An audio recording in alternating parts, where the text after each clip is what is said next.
折扣设错标错价怎么办？从 D+AF 2600万案例学会电商危机处理 SOP。嗨，我是电商通灵城，电商情报站这个系列我们会比较深入的去分析电商市场，那聊一下我所看到的产业变化，或是未来可能的发展。我们上次影片讲了AI 将会改变消费者的购物体验，然后就是巨头大乱斗就对了。你还没看过的话可以看一下。那这一集我们来聊标错价钱怎么办这次来聊个新闻，标题我念一下：舒华代言女鞋出包了，标错价订单全取消，业者道歉铺补偿方案。就是有一家电商品牌的女鞋叫 D+AF 那这是我直接讲名字，因为那个新闻都把它爆出来了，是虾皮卖场那他们虾皮的折扣设定错误，本来是要设定93折啦，来93折你输入上要怎么输入那个系统的逻辑是怎么跑93折那结果他就打 0.7 嘛，他想要去做 0.7 的折扣嘛，结果直接变成 0.7 折 0.7 折所以就出现了超大量的订单就涌入然后在 Trade 上面Threads 上，那就大家疯狂就奔相走告先下单再说的这种。现在如果算起来真的要出货要赔多少钱？2600多万如果认赔的话，公司会直接倒闭清算，所以他们就发了声明稿说，这个异常交易的金额实在太过庞大，他们只能取消订单，并且跟消费者道歉这样。好，那我认为这个非常值得拿来当电商的案例来讨论的原因是，他们后来居然没有被延上，酷吧，很厉害吧对，这如果是我们的早就被网爆了那这个就非常的有讨论的价值来，我们先来看一下它的虾皮来，你看我框起来的地方，不成利率 78% 那就是因为什么？就是因为它取消了海量的订单，它去取消的。然后你在虾皮的系统规则里面，你不能去让毛起来大量取消人家订单，你知道就不行，表示怎样？你是那边乱卖预购然后在那边海量取消订单，还是怎么样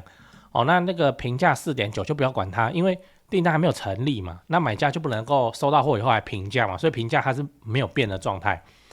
我们先来看这个虾皮的卖家手册来。那个不成利率大于 60%， 所以它原本的2分再加上额外的2分，它总共要扣4分。那扣4分会变成怎么样？根据虾皮的规范是会禁止参加主题活动跟品牌的功能，然后它的计分是累积的我们刚才有说它下错折扣那一次进了9000多笔单，所以它就是取消了9000多笔订单，才会让自己的不成利率这样子喷到 78%。那虾皮不扣分的标准是多少？ 10% 以内。你看他要额外做9000多张订单的几倍他才有办法回到这个 10% 以内，很硬这个那对一个品牌来说，对这个卖场通路来说，这就是末日了。那如果一直被扣分的话，最后的结果会被冻结账户那就是看他们能不能跟虾皮官方来协商看看那这个是个特定的案例能不能就额外去有什么处置办法，然后消费者也是买单的，然后怎么样这样。那这边顺便讲一下就是网络上有一些人在讲说这个是行销操作了，本来就不有名，标错价之后一朝成名天下知就变成这样，做负面行销，最后是没什么事情还赚到知名度或怎样有没的。不是，拜托你用脑袋想一下，你是一个品牌的创业者，或是你是行销经理，品牌行销经理，你敢玩这种？这不只是玩火了吧？这个是你玩那个手枪那个俄罗斯轮盘那就放一颗子弹进去，然后在你的嘴巴里面，生气嘴巴里面连开5枪，这怎么玩？这负面操作不会有老板或是股东或是投资人会愿意冒这种风险，所以你要知道 D+AF 为什么可以安全下装那我们就来聊为什么这个 D+AF 后面没有被延上。我去寻了他们的 FB、IG 跟 YouTube 都没有看到什么网友在那边留言呛人不然不是一般都是一个道歉声明底下就开始喷了就这样。你就去看馆长嘛，馆长好好看，然后那个门市也没有被大量的去留那个负评所以目前真的算是相当安全可以这样子讲，就是几乎等于安全下装了那代价当然是有代价，但是就是没有被延上我自己的判断是这样来，第一个他们有诚实道歉，来我们再来看一次声明稿，你看我划线的地方，首先是直接承认这是我们同仁的疏失同仁的疏失，然后提供了2个补偿办法，第一个是全馆限时49折起，第二个是你之前下单的人他补200块的补偿就让你去用，所以对消费者来讲这个是一件是很有诚意的做法，诚意是比较出来的我后面会讲负面案例。另外他还有场外救援这个就是平常有积积阴德，就是老板的人脉这样。像这个李宗儒李宗儒电商都知道啦链家小铺的创办人链家小铺这个从外派时代就在了然后反正很多寝具啊什么你可以去上面挑，然后他平常就会在 FB 发很多那种电商的经营文章、知识文章这样。那你看这篇文章的后半部就是 D+F 的老板说有想要认赔，但是算一算一赔2000多万，完全赔不了，所以现在就是只能道歉，然后等着被网友骂这样。好，你看这篇文章的分享数这将近5000赞跟938次分享，代表就是有飘出去了那我们再来看最上面的留言就是有人来帮忙讲话咯。那我当然不是说你只要平常有认识这些 KOL 那每次他们都会义无反顾出来帮你说话你每次都可以过关，没有那么好的那所以这个就是很明显看得出来就是设定错误，然后品牌方也怎样承认错误，至少人家此时出面去挺你，他敢你知道那有一些状况就是你出事了啊，你跟别人是好朋友，别人不太敢挺你，你知道，因为他又黑掉就这样。你看这次他做人也不错，行事也端正，就会有人出来愿意帮他还价就这样。我们也来聊一下负面案例叫死不认错会怎样死不认错会怎样，这个也是新闻你可能说不定正在看这支影片的你你看到的不只是新闻你看到的已经是法院的传票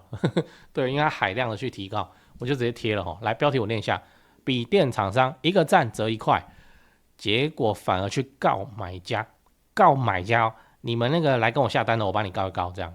台北市法务局要求洗洁师撤告。洗洁师去年就是在趁中华队夺冠他就推出了一个赞就折抵1块钱的活动，结果累积多少赞 1.7 万个赞17000个赞，所以他应该要折多少17000块然后他算一算，他觉得不行，会亏到赔钱，结果怎么样呢？反手就把有下单的消费者通通告一告，这样很夸张吧？这是什么脑回路会做出这样子的决定？很夸张这真的是就无视自己的商誉，你知道？我去你们家跟你买个笔电，那个活动也是你自己办的然后我们大家都照规矩来那我们也是就这样刷卡刷下去，结果货还没拿到我就被你告，法院的传票就先来了，而且听说有好几百人就被告了。然后他们之前也有宣布要怎样，要退出市场来，你看我画红这个地方，决定停止本公司的消费型市场业务。本公司上架在主要的各大型电商通路，也已在113年12月31号下架。简单的说，就是 C 端消费者是他就不做了他只做 B2B 这样。这个要讲一下顺序他是1月17号先讲他不做消费者的市场，不做 C 端市场，然后到4月14号才爆出去告消费者的事情。也就是说，他是先决定自己不做 C 端市场，后面他还想说反正就不做了嘛，可是破罐破摔不管怎样都，反正我就不要赔钱就对了那商誉再说了，我就是不能赔钱了，他就跑去告消费者你看就是玩的这么硬。我相信如果他当初好好讲的话，就像 D+F 一样老实道歉然后很好包装，超好包装的你说没有想到大家对于中华队夺冠如此之热情但是这个超乎我们的预期那严重损失我们的毛利，那每笔订单都是折到17000、19000那对本公司财务状况，然后再提出相应的补偿政策，比方说就给那个5000块然后单笔限制一定要买到多少钱才能用，让消费者可以用。你只要有态度有出来，补偿的方案有出来，那个补偿的方案那个肉到底给到多少那是再说，至少你那个态度有出来然后最好是高阶经理人那主管们就在那边站一排，然后这边鞠躬道歉，然后配个字幕，那配个音乐哀伤的音乐，这样就是说像你发声明稿这种东西，大家看没意思，你知道影片的时代你就拍一个道歉影片这样就好了那个态度有出来不太可能会搞成这个样子。当然一定会有人见猎心喜就存心要来弄了，但那个就会是少数，那个少数会少到什么程度了？可能少到2个3个，那整件事情就怎么样就好处理了嘛。那么怎么叫做有下单了我都通通告一告最后你要知道我们该如何应对这类的事情。我相信这类的新闻未来还会再出现标错价这件事，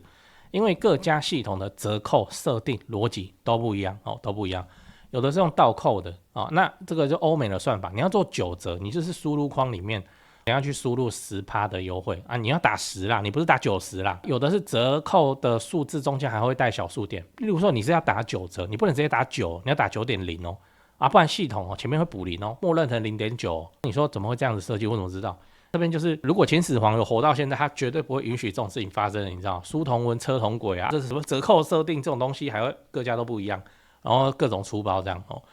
所以行销上是真的很容易弄错。然后我们电商实务上又是长怎样？就一个小妹妹就是企划妹妹，这个刚毕业不久就被抓来上班了，然后一次叫她负责 Momo， 一次叫她负责虾皮，然后如果 Coupon 如果 PC 用，通通都是那个人负责。那每家系统后台又不一样，你知道？所以做这个工作初生之犊不畏虎，他都不知道怕。我这每次在帮客户在设折扣的时候，我就确认好几次，你确定要是这样吗？来，我算一张订单给你看，确定要是这样吗？这是你说的，那我们现在把它设定下去。我会怕对啊，很恐怖啦，真的很恐怖那像我们做电商很怕遇到什么大节日像那个双11这种大节日，那时候是怎样？你要一次设定几百个商品的折扣。这东西这样有的要设8折，有的要设6折，有的要什么3件88折，这些商品又不能够去参加到3件88折的活动，怎样又怎样？这东西这样，你不能全馆直接打88折，你知道？因为商品的毛利有高有低有高有低，所以说你这样一次这样下去那个低毛利的商品它就会让你赔钱了，反正就是这样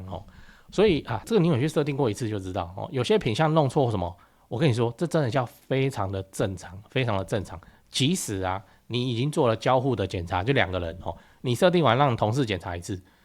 即使有这样，然后大家都要签名签怎样的即使你有做这个检查，照样出包。我跟你说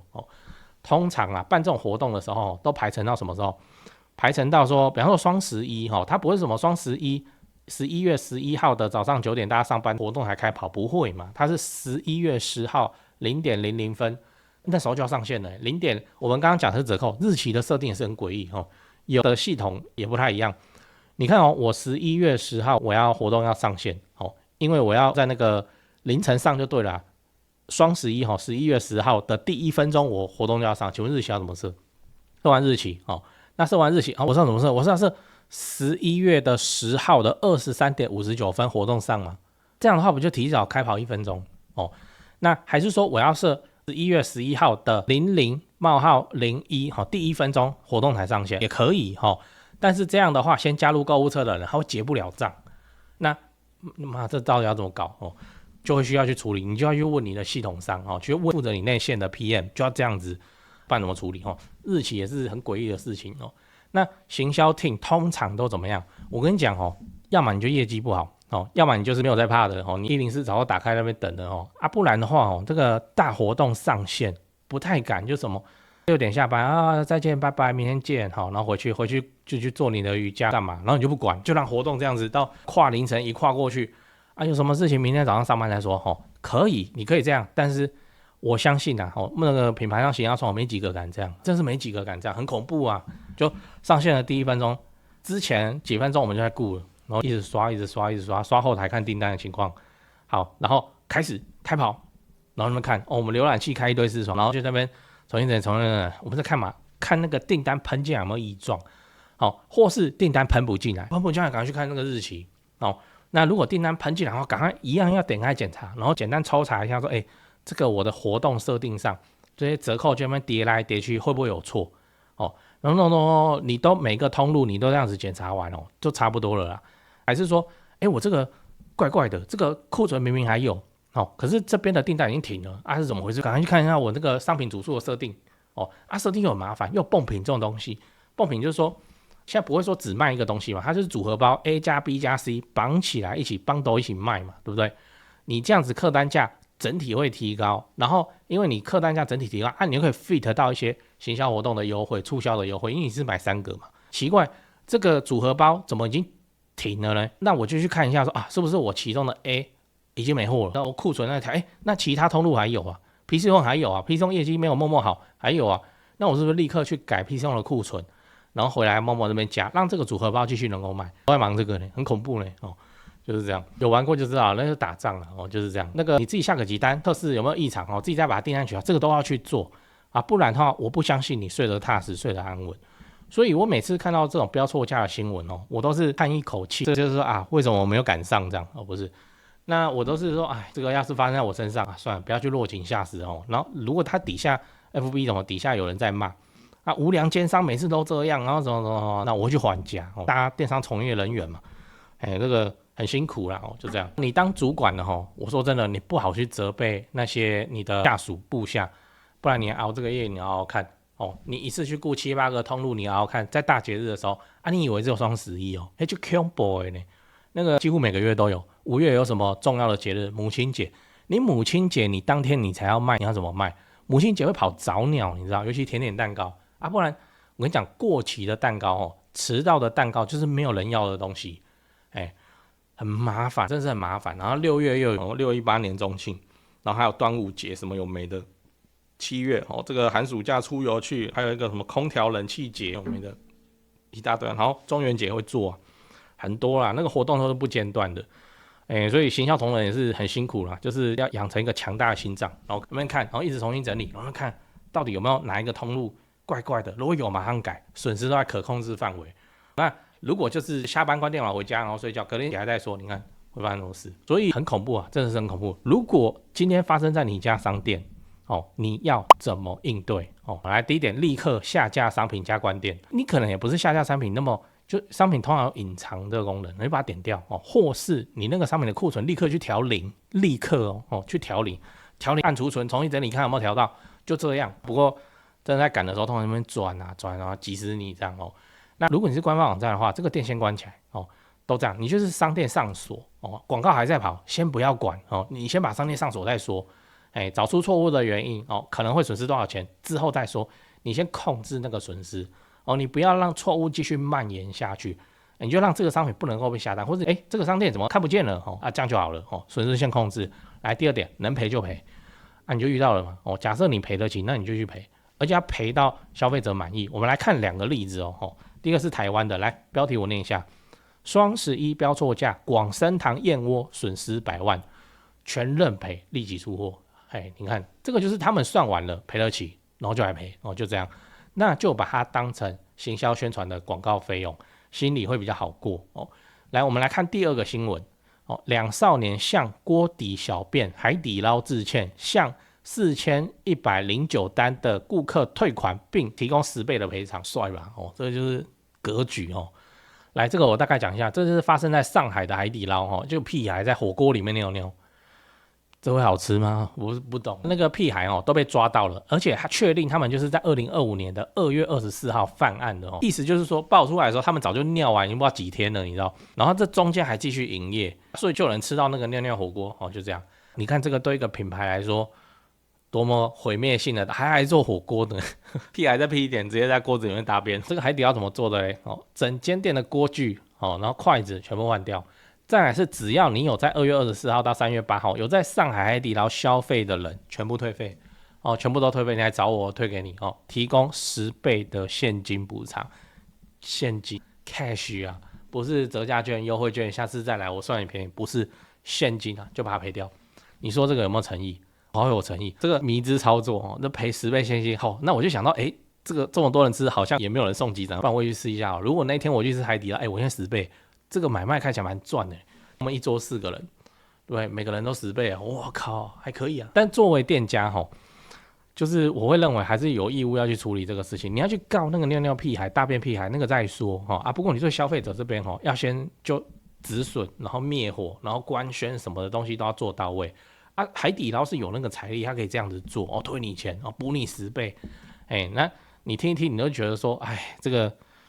没吃到那个尿尿火锅好像有点可惜这样。但是当你看到海底捞这样做以后，你是不是消费者的信心会全部被拉回来？不然下次不知道吃什么不然我们去吃海底捞好了说不定会中个奖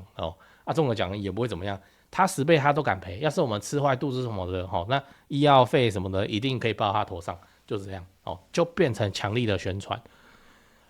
我个人认为这个是聪明的你10倍这样赔4000多单10倍赔一赔，不然你也是要花公关公司的费用灭火的费用那算一算不是差不多，甚至还要更贵不然就把它赔一赔记者就来做文章就这样。你看顾客犯的错误你都愿意负责负责到其他的客户身上，所以这样子大家对那个海底捞的食材品质管理服务态度都会很有信心了。然后我们来讲危机处理的第3点就是要赶快提出补救的措施，就是发生问题了越快提出解决办法，火就会熄得越快。你也不要想说网友是健忘的，然后这边拖着不处理。我跟你讲，只要有一个消费者 po 到哪里 po 到脆上，或是爆料公社那记者就会鲨鱼闻到血，他就把你爆出来。那你那时候你要化解的成本就很高很高，你就没办法大事化小，小事化无，你知道。那目前看起来的最佳解是什么？出事当天先写公告，先写公告很快啊，你知道吗 ？ChatGPT 可以帮你写，那个措辞又严谨哦，就说自己会负责，尽快在1-2天之内提出合理的解决方案哦。那你不要讲得太夸张哦，消费者都是能够接受的。那我也建议你可以考虑这个 D+AF 一样，你就办一个全站的促销活动。这样的优点是说，你可以转换潜在消费者的目光，就是本来大家在那边吃瓜，你知道，大家都要看你被那个消费者骂啊，全站活动办下去，广告费一砸，或是新闻媒体一报道，你看，在我今天讲 D+AF 之前，你是不是不知道这个牌子？今天被我这样一讲以后，你知道说，全站啊，不然我去看一下哦，就这样，有看到喜欢啊，不然下个单哦，好像蛮便宜，划算哦，就这样。不无小补了，当然你还是要记得哦，补专属优惠给之前有下单的消费者，就是这样。第4点，不要自己